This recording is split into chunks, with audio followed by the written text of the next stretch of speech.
तो आदाब, नमस्कार, गुड इवनिंग, सत श्री अकाल। एक बार फिर आप तमाम लोगों का स्वागत है क्राइम तक की कहानी के इस एपिसोड में। उम्मीद है पूरी फैमिली अच्छी होगी, अपना और अपनों का ख्याल रख रही होगी। बात इसी महीने 27 अगस्त की है। बेंगलुरु से 110 किलोमीटर दूर एक जगह है जिसका नाम है चिंपूगनहल्ली। इसी चिंपूगनहल्ली इलाके में एक शख्स लोकल पुलिस को फ़ोन करता है। पुलिस स्टेशन में जब घंटी बजती है, पुलिस वाले फ़ोन उठाते हैं। सामने वाला फ़ोन पर जो कुछ बताता है उसे सुनकर पुलिस दंग रह जाती है।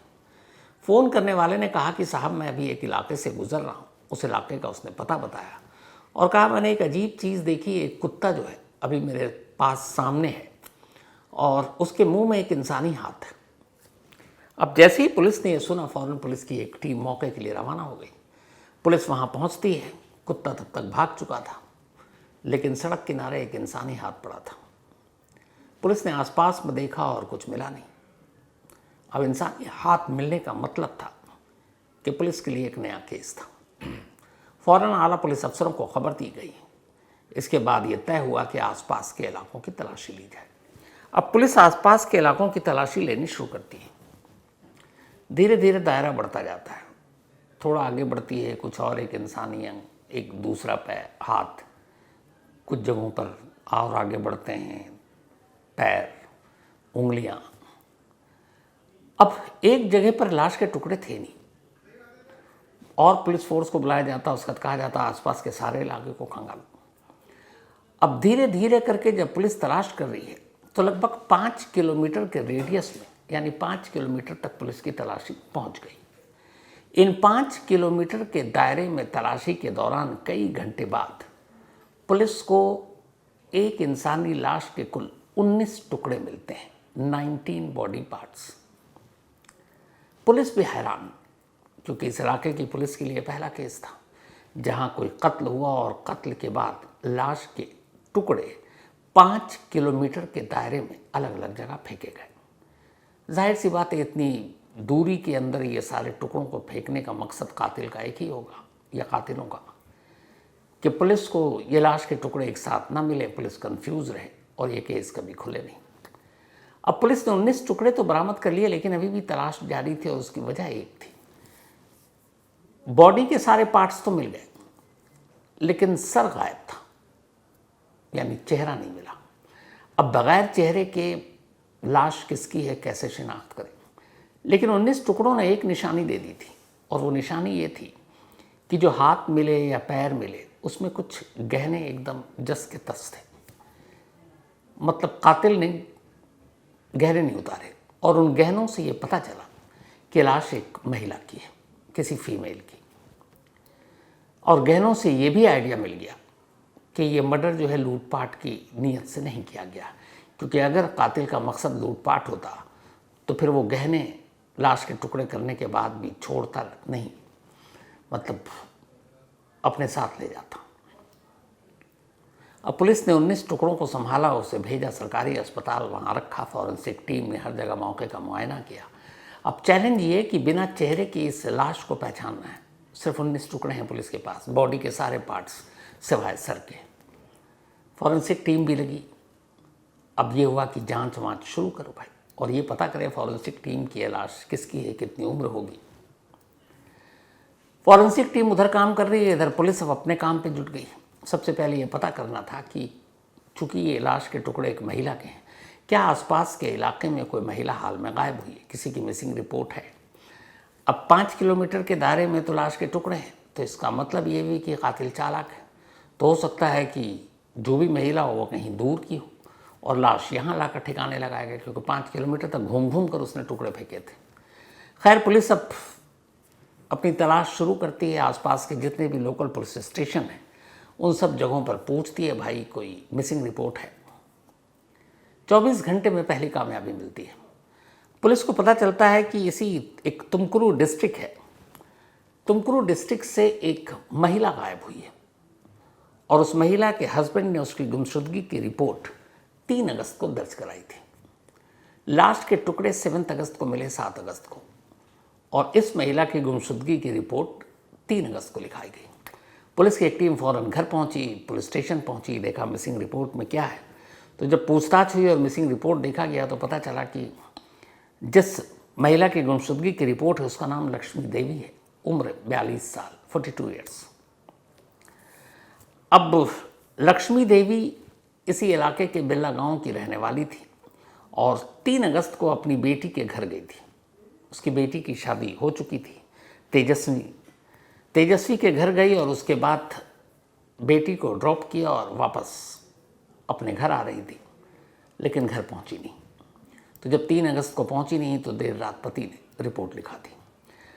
अब पुलिस को तेजस्वी और उसकी मां लक्ष्मी देवी, इन दोनों की जानकारी तो मिल गई, लेकिन सवाल ये था कि आखिर लक्ष्मी देवी का कत्ल इतनी बेदर्दी से और लाश के टुकड़े ऐसे किसने किए। तो मरने वाले की शिनाख्त तो हो गई, लेकिन अब आगे की जांच और कातिल तक पहुंचना पुलिस के लिए एक चुनौती का काम था। खैर, पुलिस ने अपनी तफ्तीश शुरू की। सबसे पहले डिपेंड आजकल सीसीटीवी कैमरे पर होते हैं, सीसीटीवी कैमरे को खंगाला, लेकिन बहुत ज़्यादा कामयाबी मिली नहीं। लेकिन चूँकि 5 किलोमीटर के रेडियस में बॉडी के टुकड़े थे तो पुलिस को लगा कि कातिल काफ़ी बड़े एरिया में घूमा होगा। जहाँ की लक्ष्मी देवी थी वहाँ तो सीसीटीवी से कोई कामयाबी मिली नहीं, लेकिन उस इलाके के बाहर जब पुलिस ने खंगालना शुरू किया तो पहली लीड मिली। पहली लीड ये कि 3 अगस्त को ही एक एसयूवी इस इलाके में घूमती हुई नजर आई थी और उसने कई चक्कर काटे। बहुत सारी गाड़ियां घूम रही थी, लेकिन ये एसयूवी इस इलाके के कई चक्कर काट रही थी। अब कई चक्कर काटने पर पुलिस का शक गया, लेकिन फिर भी लगा कि हो सकता है बार बार कई बार लोग आते हैं। लेकिन जब पुलिस ने उस सीसीटीवी कैमरे को ध्यान से देखा और फिर दूसरे कैमरे में वही एसयूवी, एक एसयूवी पीछे से कैद हुई थी कैमरे में, एक आगे से। बोनट उसका बड़ा अजीब था, डिफरेंट था, शायद उसको मॉडिफाई करके बनाया था उसके मालिक ने। तो एक उसकी ख़ास पहचान थी बोनट, क्योंकि वो डिफरेंट था। लेकिन उससे भी हैरान करने वाली बात यह थी कि जब 2 अलग अलग सीसीटीवी कैमरे में पुलिस ने इस एसयूवी को देखा तो पाया कि आगे का नंबर प्लेट अलग है और पीछे का नंबर प्लेट अलग। अब ऐसी बेवकूफ़ी अमूमन कोई करता नहीं है। एक गाड़ी और आगे पीछे 2 अलग नंबर प्लेट। जब 2 कैमरों के ज़रिए पुलिस की नज़र इस अलग अलग नंबर प्लेट पर पड़ी तब पुलिस के कान खड़े हुए। उन्हें लगा कि इस एसयूवी का कोई ना कोई कनेक्शन लक्ष्मी देवी के मर्डर केस से। लेकिन जब गाड़ी में आगे और पीछे 2 अलग नंबर प्लेट हैं तो ये पहले ही तय था कि ये फेक होंगे, पर उम्मीद थी कि शायद एक असली हो। पर कातिल इतना बेवकूफ़ तो होगा नहीं कि एक असली नंबर प्लेट के साथ घूमे और एक तरफ नकली नंबर प्लेट लगाए। थोड़ी अथॉरिटी से जांच के बाद पता चला कि ये दोनों नंबर प्लेट फेक है, फर्जी। अब पुलिस के फिर हाथ खाली, लेकिन पुलिस ने हिम्मत नहीं हारी। पुलिस इस गाड़ी के पीछे लगी रही कि इस गाड़ी का मालिक कौन हो सकता है। तो अब इसके बाद पुलिस ने अथॉरिटी के ज़रिए इस नंबर प्लेट को छोड़कर, चूँकि इसका एक बोनट ख़ास डिज़ाइन का बना था, तो जितने भी आसपास में ऑटो शॉप और बाकी दुकानें थी वहाँ पुलिस की टीम गई और आखिरकार एक ने पहचान लिया। उसने कहा कि इस गाड़ी को मैं जानता हूँ। अब जब उस गाड़ी को उसने पहचानने की बात की तो फिर उस गाड़ी के मालिक का भी नाम पता चला कि इस गाड़ी का जो असली नंबर था, क्योंकि उस ऑटो शॉप पे असली नंबर था जब उसने वहाँ बनाया हुआ, बाद में फेक यूज़ किया था। तो उस गाड़ी का ओनर सतीश नाम का एक शख्स था। अब सतीश उसी गांव से कुछ दूरी पर रहने वाला एक नौजवान। पुलिस को सतीश का नंबर मिल गया। अब जब सतीश का नंबर मिला और पुलिस ने उस सतीश के नंबर पर उसकी CDR निकाली, कॉल डिटेल रिकॉर्ड, तो एक हैरान करने वाली बात पता चला कि सतीश 3 तारीख को इसी इलाके में घूम रहा था जिस इलाके में ये एसयूवी घूमते हुए दिखाई दी। और हैरत की बात यह है कि 4 अगस्त से उसका मोबाइल स्विच ऑफ, यानी इंसिडेंट के दिन फ़ोन ऑन और इंसिडेंट के बाद फ़ोन ऑफ। अब पुलिस को सतीश पर शक गया कि हो ना हो इसका कोई ना कोई कनेक्शन है। पुलिस उसके घर पहुंची, लेकिन सतीश गायब। अब पुलिस के पास फ़ोन था, उसी मोबाइल के ज़रिए अब पुलिस उसका लोकेशन तलाश कर रही है। आखिरकार चिकमंगलुरु में उसका लोकेशन मिलता है। पुलिस की एक टीम वहाँ पहुँचती है और जिस जगह पर सतीश छुपा हुआ था वहाँ से उसे गिरफ्तार कर लेती है। सतीश के साथ उसका एक और साथी था जिसका नाम था किरण। इन दोनों को पकड़ लिया जाता। गिरफ्तार करने के बाद दोनों को पुलिस लेकर आती है और पूछती है लक्ष्मी देवी मर्डर केस और इस गाड़ी के बारे में। लेकिन जब सतीश अपनी कहानी सुनाता है तो पुलिस वालों को लगता है उनके हाथ फिर खाली है। कहता साहब ये गाड़ी मेरी है ही नहीं, ये तो गाड़ी मैंने 6 महीने पहले बेच दी थी और इस गाड़ी का ऑनर कोई और है और मैं वहाँ था ही नहीं, मेरा इस मर्डर से कोई लेना देना नहीं। अब पुलिस के पास डायरेक्ट कोई एविडेंस नहीं था। वो गाड़ी घूम रही है, गाड़ी सीसीटीवी कैमरे में कैद है, लेकिन सतीश कहीं कैद नहीं है। फिर जिस लक्ष्मी देवी का मर्डर हुआ उससे दूर दूर तक सतीश का कोई लेना देना नहीं, कोई कनेक्शन नहीं, उस गांव से कोई कनेक्शन नहीं। जब ये सारी चीज़ें खंगाल ली, सतीश के घर वालों से लेकर उस गांव और लक्ष्मी देवी के रिलेटिव तक सारी बातें, पुलिस को लगा कि शायद वो भी कहीं कुछ लिंक मिसिंग है और वो बार बार कह रहा है कि मैं बेकसूर हूँ। अब पुलिस ने फिर से कहा कि अपनी जांच शुरू करते हैं। अब उसने कहा था 6 महीने पहले मैंने ये गाड़ी बेच दी थी। अब पुलिस ने जब देखा तो कहीं से रिकॉर्ड मिल ही नहीं रहा कि इसने 6 महीने पहले जो गाड़ी बेची है तो किसी का तो नाम होगा।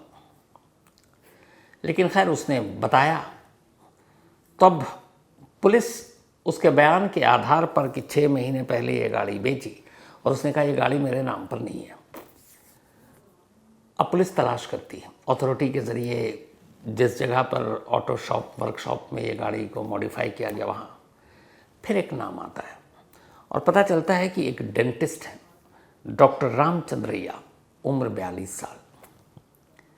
डॉक्टर रामचंद्रैया ने ही सतीश से ये गाड़ी खरीदी थी, लेकिन उन्होंने गाड़ी का रजिस्ट्रेशन सतीश के नाम पर, मतलब अपने नाम पर किया ही नहीं, सतीश के नाम पे छोड़ दिया था। अब मालिक तक नहीं पहुंच गई पुलिस, लेकिन कोई फ़ायदा नहीं कि भाई वही कातिल है, ये साबित कैसे करें। लेकिन अब जैसे ही रामचंद्रैया की कुंडली निकाली गई तो पुलिस को लगा सब कुछ आईने की तरह साफ है। उसकी वजह ये थी कि जब रामचंद्रैया के बारे में पता किया गया तो उसका सीधा कनेक्शन लक्ष्मी देवी से निकला है। रामचंद्रैया लक्ष्मी देवी का दामाद था। लक्ष्मी देवी की उम्र 42 साल, डॉक्टर रामचंद्रैया की उम्र 47 साल, 47 ईयर, लेकिन उसने अपने 20 साल से छोटी लड़की से शादी की। ये उसकी सेकंड मैरिज थी। पहली बीवी से डिवोर्स हो गया था और शादी के बाद उसे एक बेटा भी हुआ। तो अब जिंदगी ठीक चल रही थी डॉक्टर रामचंद्रैया की, लेकिन उसकी सास यानी लक्ष्मी देवी का उसके घर पर काफ़ी इंटरफेरेंस था।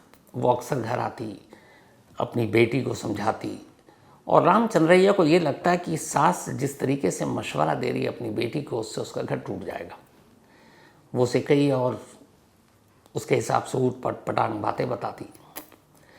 रामचंद्रैया ने अपनी पत्नी तेजस्वी को काफ़ी समझाने की कोशिश की कि देखो हमारी गृहस्थी है, अपनी माँ की बातों से दूर रहो और हमारे पर्सनल मैटर में उनकी दखलंदाजी नहीं होनी चाहिए।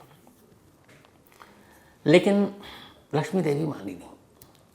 धीरे धीरे काफ़ी समझाने के बाद डॉक्टर रामचंद्रैया को आ गया गुस्सा।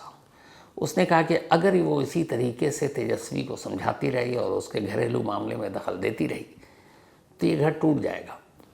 और उसने बड़ी मुश्किल से दूसरी शादी की थी, उम्र का भी फासला था, कहाँ 47, कहाँ वो 20 साल की। तो धीरे धीरे उसे एक डर ये भी लगा कि कहीं सास के बहकावे में आकर उसकी पत्नी उसे छोड़ न दे। अब इसी उधेड़-बुन में वो लगा रहा कि क्या करे। फरवरी के महीने में इसी साल उसने तय किया कि अगर अपनी गृहस्थी को ठीक से चलाना है तो सास को रास्ते से हटाना पड़ेगा। अब इसके बाद वो साजिश बुनता रहा कैसे क्या करना है। इत्तेफाक से वो सतीश को जानता था, किरण को जानता था। उसने उन दोनों से बात की और कहा कि मुझे अपनी सास को मारना है और इसमें अगर तुम दोनों मेरी मदद करो तो मैं तुम्हें 4 लाख रुपए दूंगा। सतीश भी लालच में आ गया, किरण भी लालच में। उन्होंने कहा ठीक है। अब उसने कहा कि कत्ल ऐसा होने चाहिए कि पुलिस सबूत ढूंढते ढूंढते थक जाए। इसी के बाद डॉक्टर साहब ने 6 महीने पहले सतीश से ही एसयूवी खरीदी, पर नाम पे अपने नहीं लिया क्योंकि वो अपने आप को भी बचाना चाहता था। उसके बाद उसको थोड़ा मॉडिफाई किया उसका बोनट, और फिर साजिश बुनना शुरू कर दिया। 3 अगस्त को सास उसके घर आई तेजस्वी से मिलने की, और वो अक्सर आती थी और वो इसी बात पे नाराज़ रहता था। वो जब भी आती उसे लगता कि अपनी बेटी को कुछ नया गुण दे के जाएगी।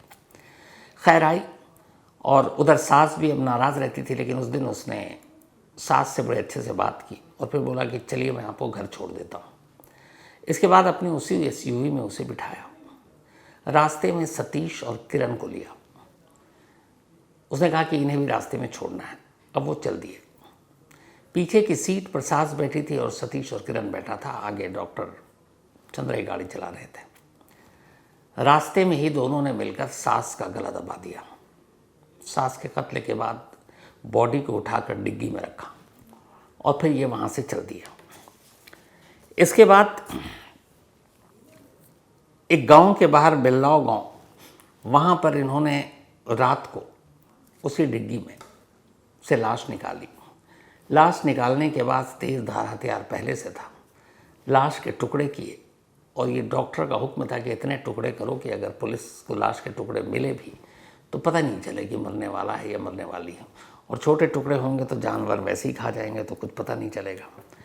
तो इन्होंने इसके बाद तेज़ धार हथियार से लाश के पूरे टुकड़े किए, और टुकड़े करने के बाद अलग अलग पॉलीथीन में रखा उसी गाड़ी में, और फिर पूरी रात गाड़ी चलाते रहे और टुकड़ों को फेंकते रहे।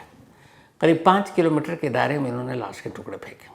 जब सारे टुकड़े फेंक दिए 19 अलग अलग जगहों पर, तो फिर सतीश और वो अलग, और डॉक्टर रामचंद्रैया अपने घर।